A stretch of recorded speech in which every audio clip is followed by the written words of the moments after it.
Data प्रेषण सेवा, data transmission service. Data प्रेषण सेवा में फर्स्ट है dial up line. Dial up line इसे स्विच लाइन भी कहते हैं तथा इसका उपयोग टेलीफोन की तरह नंबर डायल कर संचार स्थापित करने में किया जाता है। इस व्यवस्था में जब इंटरनेट चालू रहता है तो फ़ोन का प्रयोग बातचीत के लिए नहीं किया जा सकता है। डायल अप सेवा में मॉडेम को टेलीफोन लाइन से जोड़ा जाता है। इसमें सीरियल लाइन इंटरनेट प्रोटोकॉल यानी कि स्लीप SLIP या point two point protocol PPP का प्रयोग किया जाता है। सेकंड है लीज्ड लाइन। लीज लाइन इसे व्यक्तिगत या सीधी लाइन, प्राइवेट और डेडिकेटेड लाइन भी कहते हैं। इसमें दो दूरस्थ कंप्यूटरों को एक खास लाइन से सीधे जोड़ा जाता है। इसका प्रयोग आवाज़ और डाटा यानी कि वॉइस एंड डाटा दोनों के लिए किया जा सकता है। इस सेवा का मूल्य लाइन की क्षमता जिसे बॉड या BPS बिट्स पर सेकंड में मापते हैं और दूरी पर निर्भर करता है। इसका प्रयोग यानी कि लीज लाइन का प्रयोग सामान्यतः बड़ी संस्थाओं द्वारा अधिक मात्रा में डाटा हस्तांतरण के लिए किया जाता है। लोकल एरिया नेटवर्क लैन में कंप्यूटर आपस में लीज्ड या डेडिकेटेड लाइन द्वारा ही जोड़े जाते हैं। तीसरा है ISDN integrated service digital network. यह डिजिटल टेलीफोन व डाटा हस्तांतरण सेवा प्रदान करता है।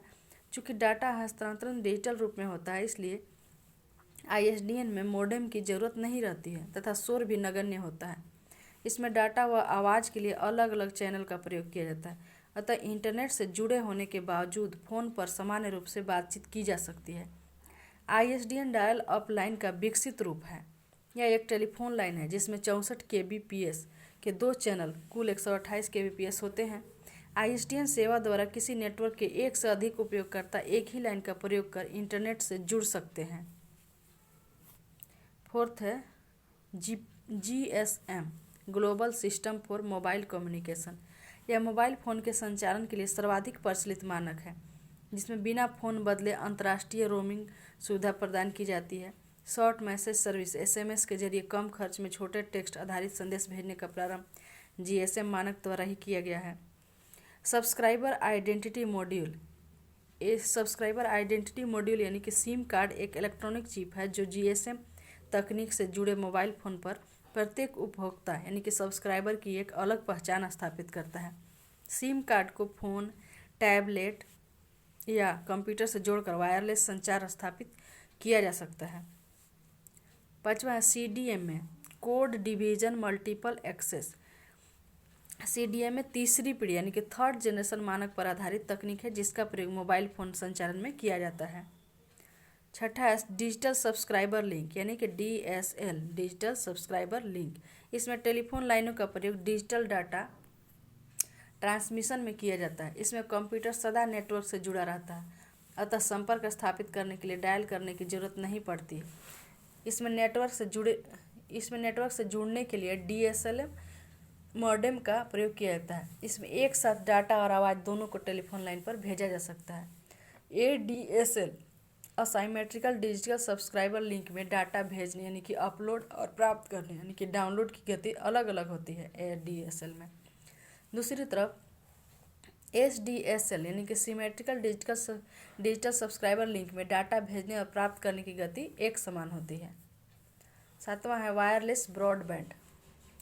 वायरलेस ब्रॉडबैंड रेडियो तरंगों की सहायता से बिना तार के तीव्र गति से डाटा हस्तांतरण की विधि वायरलेस ब्रॉडबैंड कहलाती है। इसमें दो तकनीक वाईफाई तथा WiMAX का प्रयोग किया जाता है। वाईफाई तकनीक द्वारा कंप्यूटर, लैपटॉप, टैबलेट या स्मार्टफोन आदि को वायरलेस एक्सेस पॉइंट WAP या वाईफाई हॉटस्पॉट के जरिए कंप्यूटर नेटवर्क से जोड़ा जाता है। इसमें 2.4 GHz या 5 GHz आवृत्ति के तरंगों का प्रयोग किया जाता है।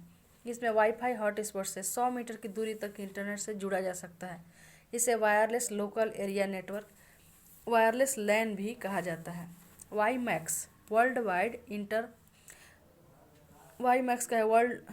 Wide interoperability for microwave access 50 kilometre की दूरी तक तीव्र गति की वायरलेस इंटरनेट सेवा प्रदान करता है WiMAX।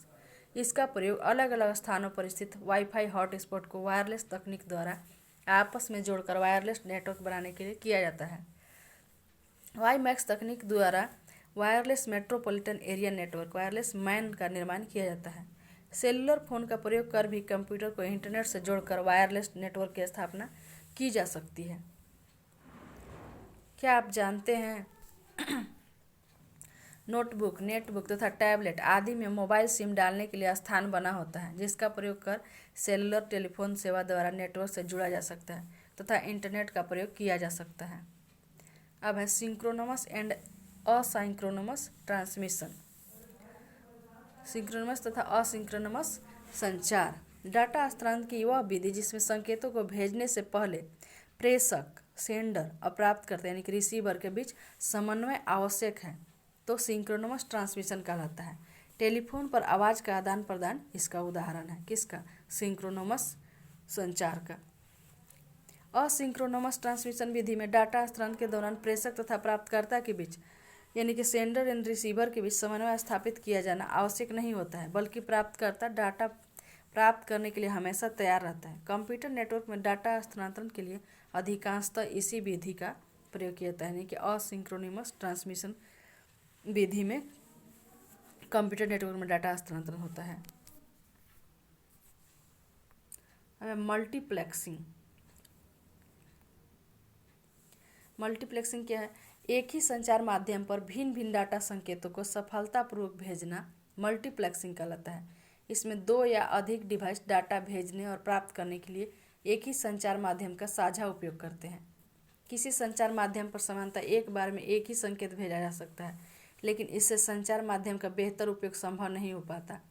मल्टीप्लेक्सिंग तकनीक द्वारा भिन्न भिन्न डाटा संकेतों को मिलाकर एक वाहक संकेत कैरियर बनाया जाता है, जिसे संचार माध्यम पर भेजा जाता है। दूरस्थ स्थान पर उन डाटा संकेतों को अलग अलग कर सही प्राप्तकर्ता तक पहुंचाया जाता है, जिसे डीमल्टीप्लेक्सिंग कहते हैं। एवं स्विचिंग तकनीक। स्विचिंग टेक्निक नेटवर्क से जुड़े सभी कंप्यूटर उपलब्ध संचार माध्यमों का साझा उपयोग करते हैं। इसके लिए स्विचिंग तकनीक का प्रयोग किया जाता है। समांतर स्विचिंग के लिए 3 प्रकार के तकनीकों का प्रयोग किया जाता है। पहला सर्किट स्विचिंग, दूसरा मैसेज स्विचिंग और तीसरा पैकेट स्विचिंग। तो सर्किट स्विचिंग क्या है? फर्स्ट, सर्किट स्विचिंग में इस तकनीक में डाटा हस्तांतरण से पहले उपयोगकर्ता के बीच सीधा संपर्क स्थापित किया जाता है। डाटा हस्तांतरण समाप्त होने तक संचार माध्यम दोनों उपयोगकर्ता द्वारा व्यस्त रहता है तथा इसका उपयोग किसी अन्य के द्वारा नहीं किया जा सकता है। इसे पॉइंट टू पॉइंट कम्युनिकेशन कहते हैं। टेलीफोन पर बातचीत सर्किट स्विचिंग का उदाहरण है। दूसरा है मैसेज स्विचिंग। इसमें स्टोर एंड फॉरवर्ड तकनीक का प्रयोग किया जाता है। किसी कंप्यूटर द्वारा भेजा गया संदेश नेटवर्क नोड में स्टोर कर लिया जाता है। जब भी संचार माध्यम खाली होता है, संदेश को अगले नोड तक पहुंचा दिया जाता है। इस प्रकार डाटा उपयोगकर्ता तक पहुंचता है। इसमें डाटा हस्तांतरण में देरी होने की संभावना रहती है, पर डाटा हस्तांतरण से पहले उपयोगकर्ता के बीच सीधा संपर्क स्थापित करने की आवश्यकता नहीं पड़ती। तीसरा है पैकेट स्विचिंग। पैकेट स्विचिंग भी स्टोर एंड फॉरवर्ड तकनीक पर आधारित है, पर इसमें पूरी सूचना को एक साथ नहीं भेजा जा सकता। सूचना या डाटा को निश्चित आकार के छोटे छोटे पैकेट्स में बांटा जाता है। प्रत्येक पैकेट के साथ भेजने और पाने वाले का पता, पैकेट का नंबर तथा आकार आदि सूचनाएं जोड़ी जाती हैं। इन पैकेट्स को उपलब्ध संचार माध्यमों में से किसी एक या अधिक माध्यम द्वारा उपयोगकर्ता तक पहुंचाया जाता है। चूँकि डाटा पैकेट्स अलग अलग माध्यमों द्वारा भेजे जा सकते हैं, अतः संभव है कि ये पैकेट्स अलग अलग समय पर प्राप्तकर्ता तक पहुंचेंगे। अतः प्राप्तकर्ता इन पैकेट्स को पैकेट नंबर के अनुसार एकत्रित कर पूरी सूचना में बदलता है। इस व्यवस्था में संचार माध्यम किसी उपयोगकर्ता के लिए व्यस्त नहीं होता है तथा सबके लिए सदा उपलब्ध होता है। इंटरनेट मुख्यतः पैकेट स्विचिंग तकनीक का ही प्रयोग किया जाता है। इंटरनेट में मुख्यतः पैकेट स्विचिंग तकनीक का ही प्रयोग किया जाता है। अब कंप्यूटर नेटवर्क का वर्गीकरण, classification of computer network. First है लोकल एरिया नेटवर्क, यानी कि LAN, लोकल एरिया नेटवर्क। यह एक निश्चित और छोटे भौगोलिक क्षेत्र लगभग 1 से 10 किलोमीटर में आपस में जुड़े कंप्यूटर का जाल लोकल एरिया नेटवर्क कहलाता है। यह किसी एक ऑफिस, फैक्ट्री या विश्वविद्यालय कैंपस में कुछ किलोमीटर क्षेत्र तक ही फैला रहता है। लैन पर उस व्यक्ति या संस्था का पूरा नियंत्रण होता है। इसका आकार छोटा, डाटा हस्तांतरण की गति तेज तथा त्रुटियां कम होती है। ईथरनेट एक लोकप्रिय लैन तकनीक है। लैन में कंप्यूटर को जोड़ने के लिए बस टोपोलॉजी तथा कोएक्सियल केबल का प्रयोग किया जाता है। इसमें रखरखाव आसान होता है। दूसरा है मेट्रोपॉलिटन एरिया नेटवर्क, यानी कि मैन। मेट्रोपॉलिटन एरिया नेटवर्क, यह किसी बड़े भौगोलिक क्षेत्र लगभग 100 किलोमीटर त्रिज्या में स्थित कंप्यूटरों का नेटवर्क है। इसका उपयोग एक ही शहर में स्थित निजी या सार्वजनिक कंप्यूटर को जोड़ने में किया जाता है। केबल टेलीविज़न नेटवर्क मैन का एक उदाहरण है। मैन यानी कि मेट्रोपॉलिटन एरिया नेटवर्क में का प्रयोग सीमित भौगोलिक क्षेत्र में स्थित विभिन्न लोकल एरिया नेटवर्क को आपस में जोड़ने के लिए भी किया जाता है। तीसरा है वाइड एरिया नेटवर्क यानी कि वैन, वाइड एरिया नेटवर्क। यह एक विस्तृत भौगोलिक क्षेत्र, कई देश, महाद्वीप या संपूर्ण विश्व में फैले कंप्यूटरों का नेटवर्क है। इसमें कंप्यूटरों को सार्वजनिक टेलीफोन, लीज्ड टेलीफोन लाइन, प्रकाशीय तंतु यानी कि फाइबर ऑप्टिकल केबल या कृत्रिम संचार उपग्रह द्वारा आपस में जोड़ा जाता है। इसमें गति कम रहती है तथा त्रुटियों की संभावना अधिक रहती है। इसे लॉन्ग हॉल नेटवर्क भी कहा जाता है। इंटरनेट भी वैन का एक उदाहरण है, जो संसार का सबसे बड़ा वैन है यानी कि वाइड एरिया नेटवर्क है।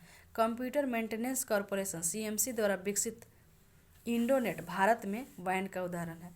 तो भारत में वैन का उदाहरण CMC है, कंप्यूटर मेंटेनेंस कॉरपोरेशन। चौथा है पर्सनल एरिया नेटवर्क यानी कि पैन, पर्सनल एरिया नेटवर्क।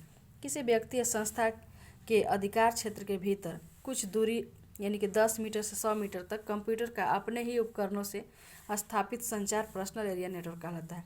इसका प्रयोग कर कंप्यूटर को इंटरनेट से भी जोड़ा जा सकता है।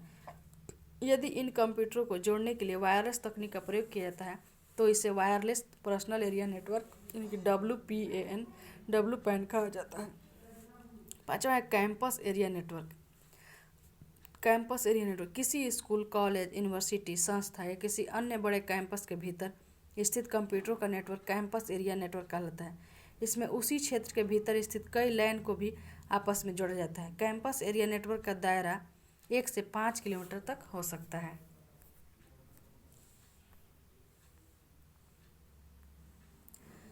छठा है वायरलेस लैन। वायरलेस तकनीक का प्रयोग कर बिना तार के एक छोटे भौगोलिक क्षेत्र में स्थापित कंप्यूटरों का नेटवर्क वायरलेस लैन कहलाता है। इसमें कंप्यूटर या अन्य उपकरणों को तार से जोड़ने की जरूरत नहीं पड़ती तथा सीमित क्षेत्र में गतिशील होने की आज़ादी रहती है। वायरलेस लैन के लिए वाईफाई तकनीक का प्रयोग प्रमुखता से किया जाता है। वायरलेस लैन को इंटरनेट से जोड़कर गतिमान रहते हुए इंटरनेट का प्रयोग किया जा सकता है। इसके लिए wireless network interface card WNIC का प्रयोग किया जाता है, जिसके साथ लगा एंटीना डाटा स्थानांतरित करता है। अब ईथरनेट। ईथरनेट क्या है? तो यह लैन यानी कि लोकल एरिया नेटवर्क में प्रयोग किया जाने वाला लोकप्रिय प्रोटोकॉल है। इसमें विभिन्न कंप्यूटरों को आपस में तथा नेटवर्क के साथ तार यानी कि केबल का प्रयोग कर जोड़ा जाता है। ईथरनेट का विकास बॉब मेटकाफ द्वारा 1973 में किया गया था। ईथरनेट का विकास बॉब मेटकाफ द्वारा 1973 में किया गया था। अब भारत सरकार द्वारा स्थापित computer network, computer networks by government of India. पहला है भारत सरकार द्वारा स्थापित कंप्यूटर नेटवर्क में राष्ट्रीय सूचना विज्ञान केंद्र network, national informatics centre network. यह भारत सरकार के इलेक्ट्रॉनिक्स तथा सूचना प्रौद्योगिकी विभाग, department of electronics and information technology के अधीन राष्ट्रीय सूचना विज्ञान केंद्र, नेशनल इंफॉर्मेटिक्स सेंटर द्वारा विकसित नेटवर्क है। इसे निकनेट यानी कि NIC नेट भी कहा जाता है। निकनेट द्वारा भारत भर के सभी राज्य मुख्यालयों तथा जिला मुख्यालयों को आपस में जोड़ा गया है। निकनेट भारत सरकार के लिए नेशनल बैकबोन का निर्माण करता है तथा गवर्नेंस में सहयोग करता है। यह भारत सरकार के सभी वेबसाइटों के विकास व प्रबंधन का कार्य करता है। दूसरा है भारत सरकार द्वारा स्थापित कंप्यूटर नेटवर्क में राष्ट्रीय ज्ञान संजाल यानी कि नेशनल नॉलेज नेटवर्क।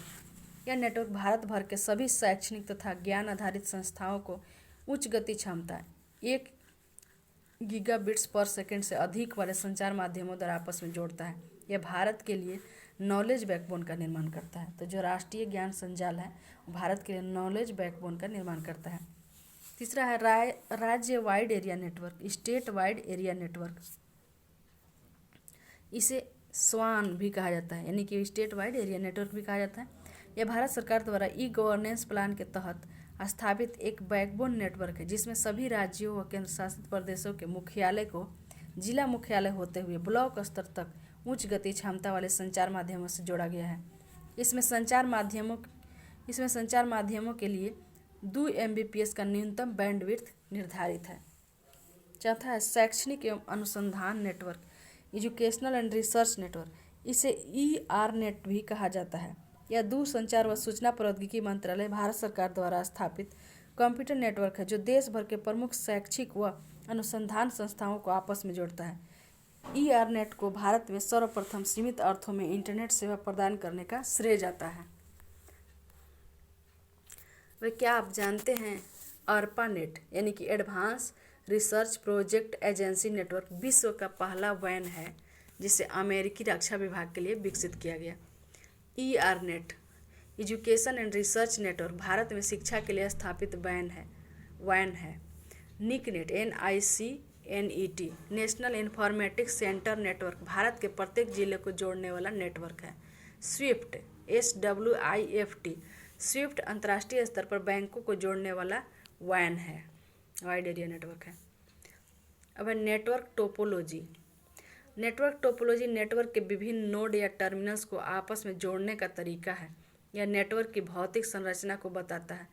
मुख्य नेटवर्क टोपोलॉजी है, पहला स्टार, सेकेंड है बॉस, थर्ड है रिंग, फोर्थ है ट्री, फिफ्थ है मेस।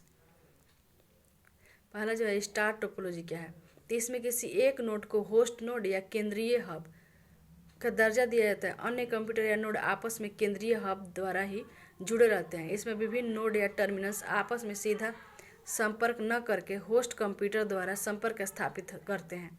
इसमें n नोड को आपस में जोड़ने के लिए n-1 संचार लाइनों की जरूरत पड़ती है। स्टार टोपोलॉजी इस तरह से जुड़ा रहता है, होस्ट कंप्यूटर या केंद्रीय हब बीच में रहता है, बाकी चारों तरफ से node A, node B, node C, node D ऐसे जुड़ा रहता है स्टार टोपोलॉजी में।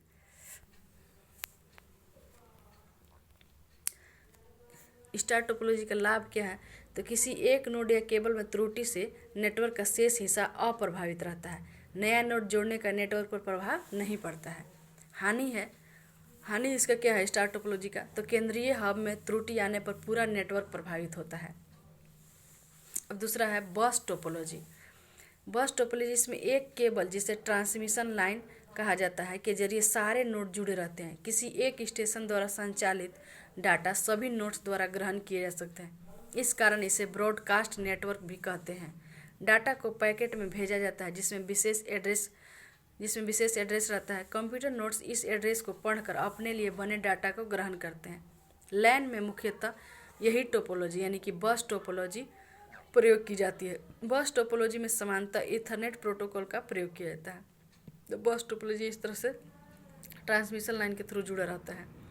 एक अंत बिंदु होता है, ट्रांसमिशन लाइन बीच में रहता है, node A, B, node C, node D होता है। बस टोपोलॉजी के फिगर ये है। बस टोपोलॉजी का लाभ क्या है, तो इसमें कम केबल की आवश्यकता पड़ती है, अतः खर्च कम पड़ता है। किसी एक कंप्यूटर में त्रुटि होने पर पूरा नेटवर्क प्रभावित नहीं होता है। नया नोड जोड़ना भी आसान होता है। अब बस टोपोलॉजी की हानि, तो ट्रांसमिशन लाइन में त्रुटि होने पर सारा नेटवर्क प्रभावित होता है। इसमें एक बार में केवल एक ही नोड डाटा संचारित कर सकता है। प्रत्येक नोड को विशेष हार्डवेयर की आवश्यकता पड़ती है। तीसरा है रिंग टोपोलॉजी। सभी नोड एक दूसरे से रिंग यानी कि लूप में जुड़े होते हैं। बस टोपोलॉजी के दो अंत बिंदुओं को जोड़ देने से रिंग टोपोलॉजी का निर्माण होता है। प्रत्येक नोड अपने निकटतम नोड से डाटा प्राप्त करता है। अगर वह डाटा उसके लिए है तो वह उसका उपयोग करता है, अन्यथा उसे अगले नोड में भेज देता है। प्रत्येक नोड के साथ रिपीटर लगा रहता है जो सूचनाओं को पुनः प्रेषित कर सकता है। इसमें सूचनाओं का संचरण एक ही दिशा में होता है। रिंग टोपोलॉजी में सूचनाओं का संचरण एक ही दिशा में होता है। रिंग टोपोलॉजी का लाभ क्या है, तो केंद्रीय कंप्यूटर की आवश्यकता नहीं पड़ती है। दो कंप्यूटर के बीच केबल में त्रुटि से दूसरे मार्ग द्वारा संचार संभव हो पाता है। इस तरह का रिंग टोपोलॉजी होता है। रिंग की तरह बना हुआ नोड A नोड B से जुड़ा रहेगा, नोड B C से जुड़ा रहेगा, नोड C नोड D से जुड़ा रहेगा, फिर नोड D नोड A से जुड़ा रहेगा। तो ये रिंग टोपोलॉजी है। रिंग टोपोलॉजी की हानि क्या है, तो संचार की गति नेटवर्क में लगे कंप्यूटरों की संख्या तथा संरचना से प्रभावित होती है। किसी एक स्थान पर रिपीटर में त्रुटि होने पर पूरा नेटवर्क प्रभावित होता है। इसके संचालन में जटिल सॉफ्टवेयर की आवश्यकता होती है। फोर्थ है मेश टोपोलॉजी। इस टोपोलॉजी में प्रत्येक नोड डाटा स्थानांतरण करता है तथा डाटा संचार में सहायक होता है। इसमें कोई होस्ट या केंद्रीय कंप्यूटर नहीं होता है। मेश नेटवर्क टोपोलॉजी दो प्रकार का हो सकता है, पूर्ण मेश टोपोलॉजी तथा आंशिक मेश टोपोलॉजी। पूर्ण मेश टोपोलॉजी यानी कि फुल मेश टोपोलॉजी में प्रत्येक नोड नेटवर्क के अन्य सभी नोड से जुड़ा होता है। इस टोपोलॉजी का प्रयोग बैकबोन नेटवर्क के निर्माण में किया जाता है। प्रत्येक नोड अपना डाटा भेजने के अलावा दूसरे नोड से प्राप्त डाटा भी आगे भेजने में सक्षम होता है। आंशिक मेश टोपोलॉजी जो पार्शियल मेश टोपोलॉजी होता है में कम से कम एक नोड नेटवर्क के प्रत्येक नोड से जुड़ा होता है, जबकि अन्य नोड आपस में जुड़े हो सकते हैं या नहीं भी हो सकते हैं। तो पूर्ण मेश टोपोलॉजी का ये फिगर है, सब एक दूसरे से जुड़ा ही रहेगा। इसका लाभ क्या है मेश टोपोलॉजी का? तो नेटवर्क के किसी नोड या संचार माध्यम में त्रुटि हो जाने पर भी डाटा हस्तांतरण जारी रहता है। इसमें कई नोड एक साथ डाटा हस्तांतरण कर सकते हैं, अतः इस टोपोलॉजी द्वारा भारी मात्रा में डाटा हस्तांतरण किया जा सकता है। नेटवर्क में नया नोड जोड़ने से डाटा का संचरण प्रभावित नहीं होता है। मेश टोपोलॉजी का हानि क्या है? तो मेश टोपोलॉजी का हानि है, इस टोपोलॉजी के निर्माण तथा रखरखाव का खर्च अधिक होता है, परंतु वायरलेस तकनीक द्वारा मेश टोपोलॉजी का निर्माण अपेक्षाकृत सरल होता है। अब है क्या आप जानते हैं, विभिन्न नेटवर्क टोपोलॉजी के अपने लाभ और हानियां हैं, इसलिए अपनी आवश्यकता अनुसार विभिन्न टोपोलॉजी का मिश्रण प्रयोग में लाया जाता है, जिसे हाइब्रिड नेटवर्क कहा जाता है।